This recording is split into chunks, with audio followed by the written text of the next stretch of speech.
Supreme court కొత్త rule ప్రకారం ప్రాపర్టీని జస్ట్ మీ పేరు మీద రిజిస్టర్ చేసుకుంటే ఆ ప్రాపర్టీకి మీరు లీగల్ ఓనర్ కాలేరు. మరి ఇక్కడ మీరు ఏం చేయాలో షేర్ చేస్తా.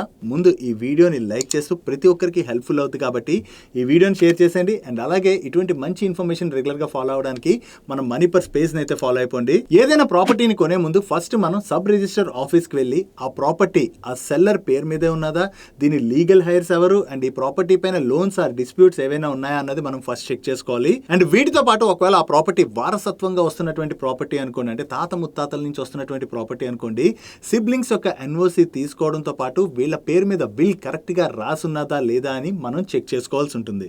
అండ్ వన్స్ ఆ ప్రాపర్టీ తీసుకున్న తర్వాత మనం మ్యూటేషన్ అయితే చేయించవలసి ఉంటుంది. మున్సిపల్ ఆఫీస్కి వెళ్ళి ఆ ప్రాపర్టీ రిలేటెడ్గా మీకు ఇక్కడ కనపడుతున్నవన్నీ మీ పేరు మీద అయితే చేంజ్ చేసుకోవాల్సి ఉంటుంది.